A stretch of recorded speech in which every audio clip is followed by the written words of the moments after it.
Welcome to Career Tools. This week, positioning yourself to be mentored. Here we go. When you wrote this cast, you entitled it Become a Potential Mentee, and both of us hate that word mentee. It sounds like manatee, right? We don't want to call people sea cows.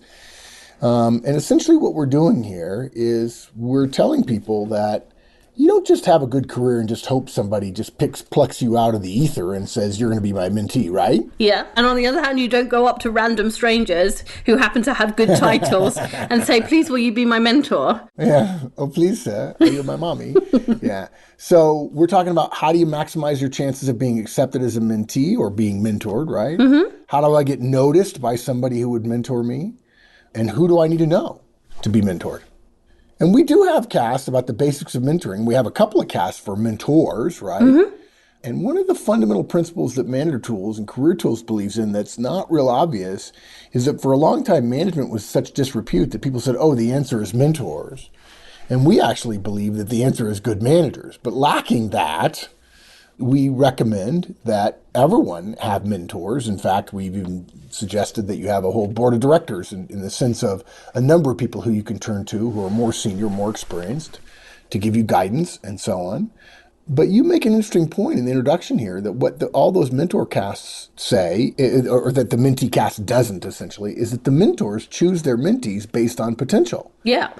Absolutely. And if you're not perceived as somebody, right? Why would I, as a mentor somebody who doesn't have a lot of potential, right? Yeah. Because there's value to mentoring young people who do well. You're perceived as being highly effective, as being a talent scout. Yeah, there's political capital in choosing good mentees, or choosing good people to mentor, and you have to understand that that mindset that the mentors have got in order to position yourself. In order for them to select you to mentor. Exactly. You just don't wait around. You don't do nothing, right?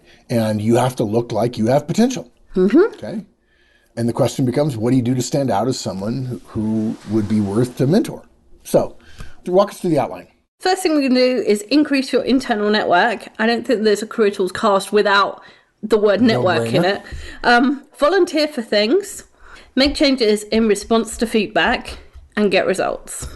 Okay, good. So let's talk about increasing the internal network. Gee, I'm really surprised there. You've said many times the most important Career Tools cast will always be about building a network. Building a network, yeah. And how many times, I know we've had this conversation before, but you and I have started 20 casts at least saying, oh yeah, by the way, we wouldn't have this problem if we had a good internal network or an external network. It's right. Okay. It's true every time. Okay, so what do I do or how do I do it to increase my internal network? Okay, so the point of having or increasing your internal network in order to become mentored or to be noticed in order to become mentored is if you're a shining star and the only person who knows is your boss and your shine doesn't go outside of your department, the people you want to mentor you aren't going to know that you exist. If you're sitting at your desk and you are the world's best coder, and the only person that knows that is your boss, no one is going to choose you to mentor you and give you all the guidance that you need to move outside of coding and to become the world's first CEO that came from the IT department. So, so especially in bigger organizations, people tend not to know each other, which is bad, but you can make the difference by going out and finding people. So, and the obvious thing to do, and people have said this to me, is all right, I'll just go and ask my boss's boss's boss. I met him once in a meeting. I'm sure he'll be my mentor. And you go up to your boss's boss's boss, and it's like the guy I read yesterday. There was a guy who proposed to his girlfriend at a baseball game, and she said no. It's kind of like doing that. So what you want to do is become so shiny that he finds out about you. So, and the way you do that is to know a lot of people in your organization. Yeah, that makes sense. You know what, though? I think there are a lot of people who will say, I have a good network. I don't know whether it's internal or external, but really, isn't my internal network just everybody in the company phone book? Yes, but do they all know you? And do you know them more than what's their name? I see your point, and you and I, of course, agree violently that, of course, people who just work in the company are not in your network. But should we give somebody a simple piece of guidance? What's the way to tell? If you can call them and ask them for a favor, and they would do it for you without question, they're in your network. Yeah, that's a pretty high standard. It is a pretty high standard. And what do we teach about how to get other people to do favors for you? Do favors first. Oh, give. Give. Yes. Yeah. Okay, good. Yeah, okay. So really what we say is we want to know a lot of people and we want to get recognized by more people. And that means to build my networking means starting to do more favors, knowing more people and developing a relationship with them in part by doing favors. Mm-hmm. Absolutely. Okay. So you can start with your bosses, peers, direct. So if this were a family tree, they'd be your cousins. So your bosses' peers are your aunts and uncles, and their children would be your cousins. And they probably do similar jobs to you, or they work downstream or upstream from you, just because people in organizations tend to have similar roles in similar departments. And you probably see those people, and you probably communicate by the email with them, and you know who they are. So just enhance those relationships to start with. Let them know that if they have a problem with someone in your team or something your team does, they can come to you. Like, don't worry about it. If anything at all, I'll help you sort it out. When you're implying something there, you're suggesting that is the kind of vibe you want to give to other people about yourself, right? That's what you're saying. Yeah.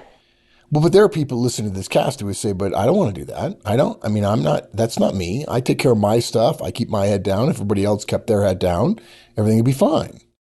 Yeah, and you won't be noticed. And if you don't want to be noticed, that's fine. But if you want to be mentored, you have to be noticed.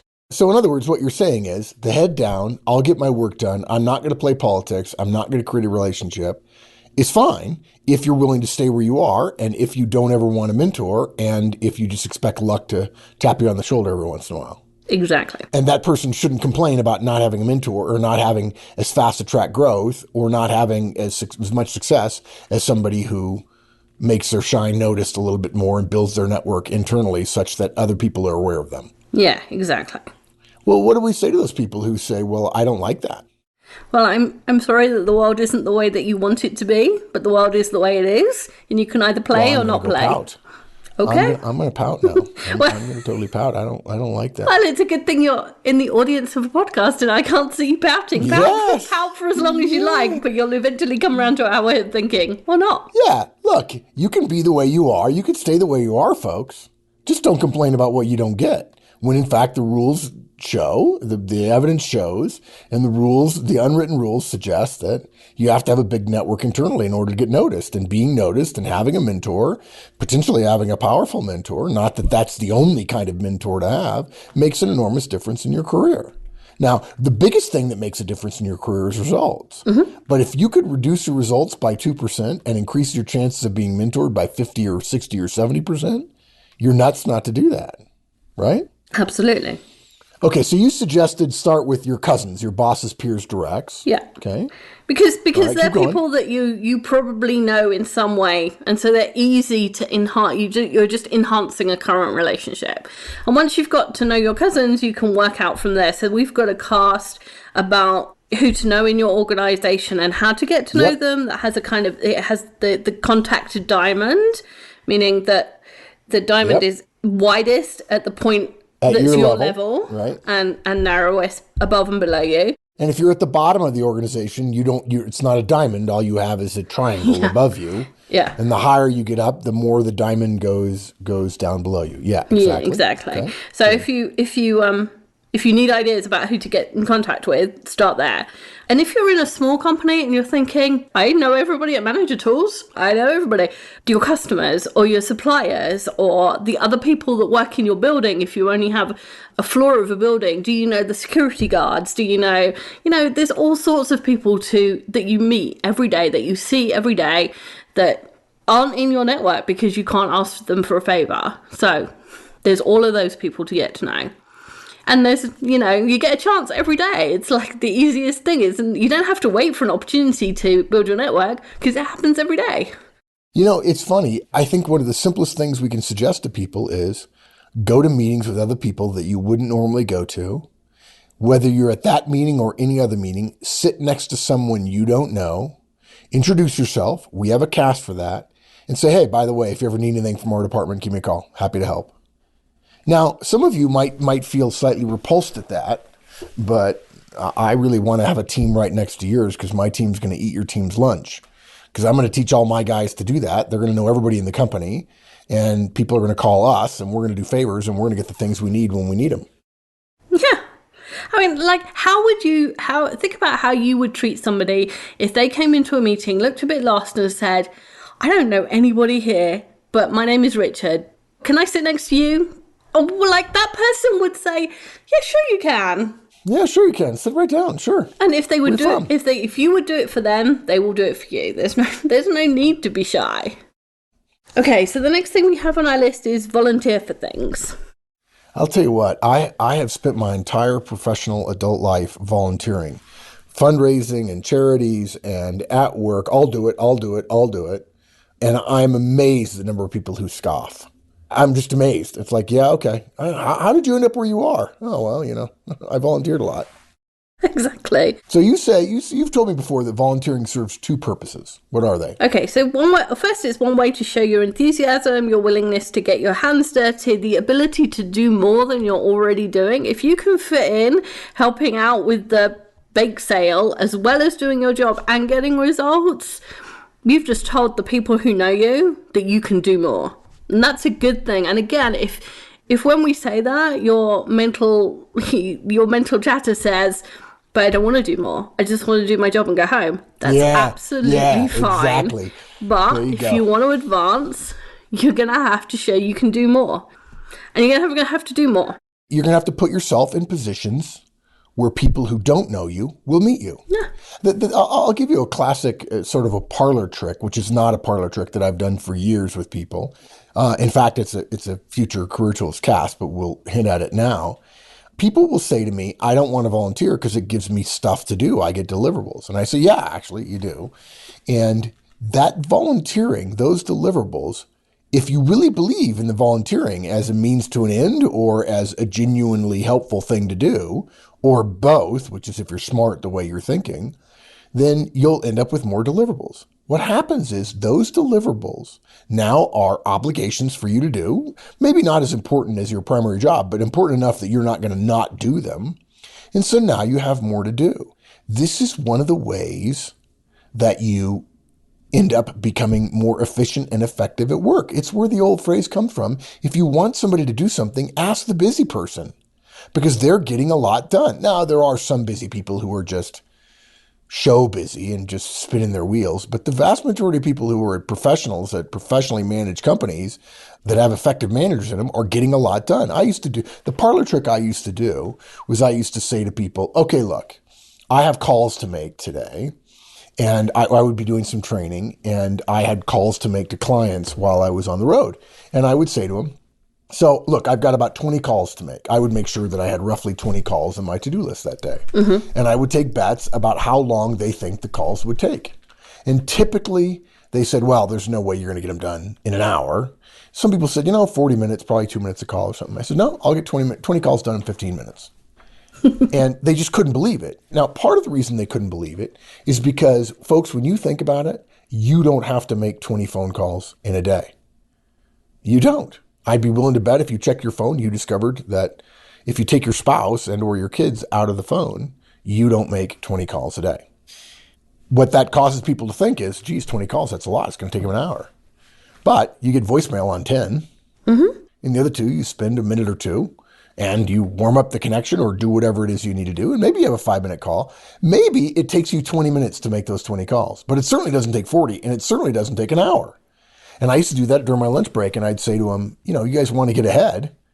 And then you don't realize you have to make 20 calls. And they said, well, yeah, you got to dial all that sort of stuff. Well, I had 20 calls and I made them. And now a lot of them were in my speed dial, right? Yeah. But they just couldn't believe they had this idea that it would take hours. And the same thing with volunteering. When you volunteer and you have 3 things to do, you say, I better get it done because I have a full day at my normal work.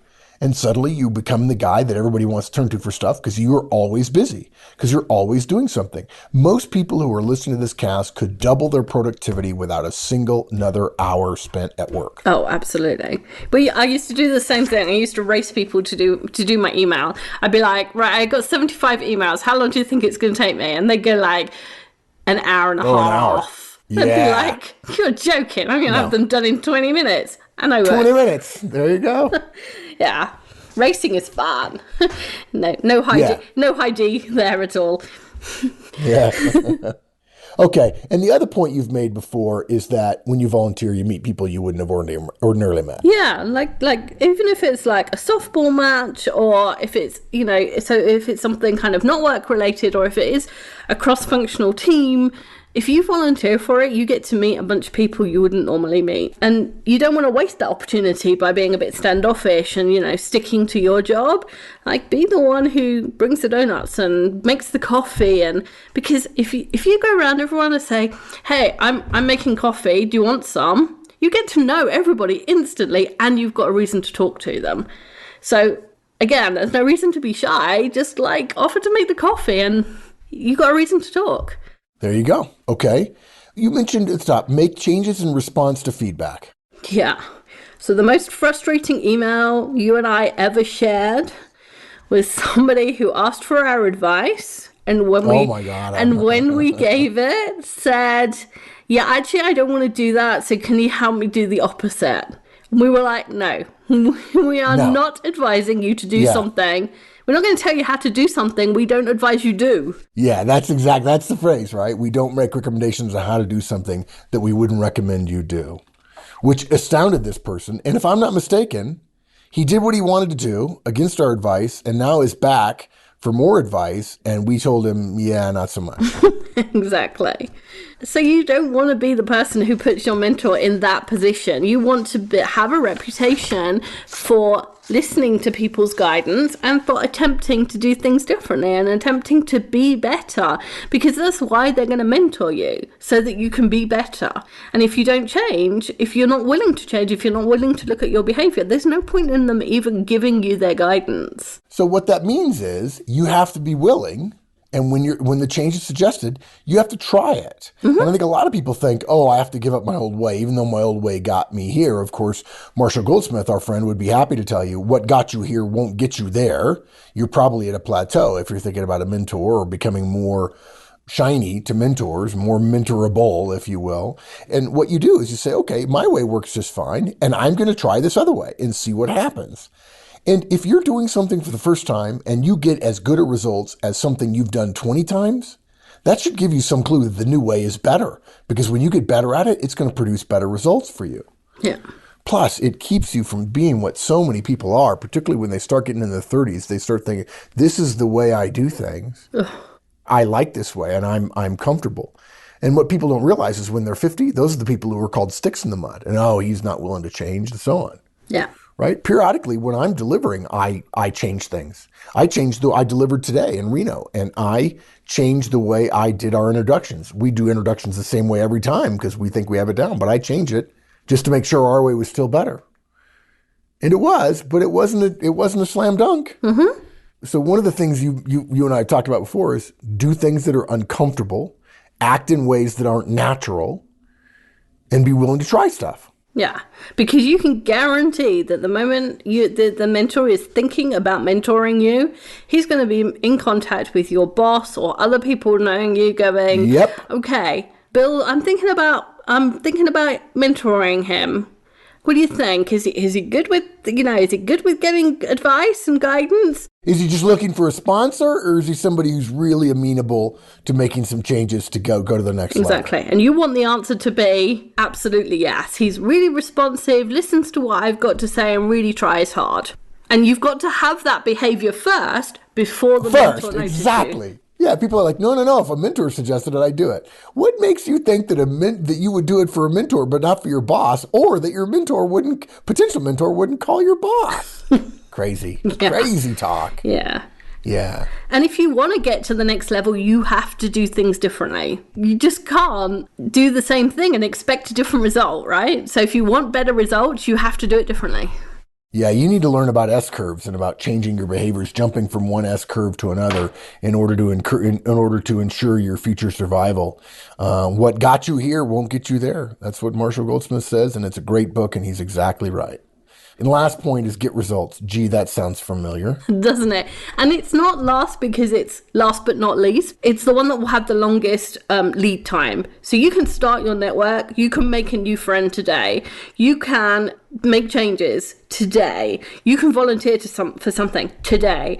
And you can start on results today, but the outcome won't come for a while. So that's why it's last, not because it's least important. And if you want to be the shining star that people notice, you have to get results. It's all about results from relationships. Now, where did we get that from? Where do we get that? Yeah. I think the old thing is that people really think mentors are kind of a little bit like rocket fuel, and they're not. They're really not. You don't get one and suddenly become brilliant. Their strategies usually aren't like anything much more terribly fancy than hard work and results, relationships, and so on. And if you learn that now, it's much easier to appear mentorable to them because they know the people who have a lot of potential start with a lot of results in the beginning with a lot of energy to give more results to the organization. Yeah, absolutely. So you can start today and decide that you're going to knock every target you're set and all the ones you set for yourself out of the park. And you probably want to give yourself a year and then look for a mentor. Because by then you'll be super shiny, you'll have an awesome network, you'll have volunteered for a bunch of things, and you will be the person that people want to mentor. And I would also suggest that if you decide to do that, and bless you if you do, it's great. We want you to achieve your potential in life. We want everyone to do that. And if your first answer is spending more hours at work, think again. Unless you're single, and you don't have any home life, and that's true for a lot of young people, 22, 23, 24, and you're not really going out and partying every night or whatever, good for you. You know, you can go to the gym at 8 o'clock at night. If you want to stay a little bit later, that's okay. But don't learn the early habit of the way to get ahead is just to work 15-hour days, because that is not sustainable. And frankly, it's not something that mentors would necessarily look positively on. Okay, so why don't you wrap us up? Okay, so we said increase your internal network, volunteer for things, make changes in response to feedback, and get results. So there's your action plan. Sounds good. Mentors are a status symbol, and you can create that. You can create the situation, but it means you're doing well. The key thing is you have to be doing well before you get a mentor. Otherwise, they're not going to put the time into it. So get some results, and then start doing the other stuff as well, and you'll be well on your way. Indeed. Okay. Thanks, Wendy. All right. Bye, everyone. Thanks, everybody. It's been a long time since our last Mentoring Cast. Hope you enjoyed it. Come back next week. See you then.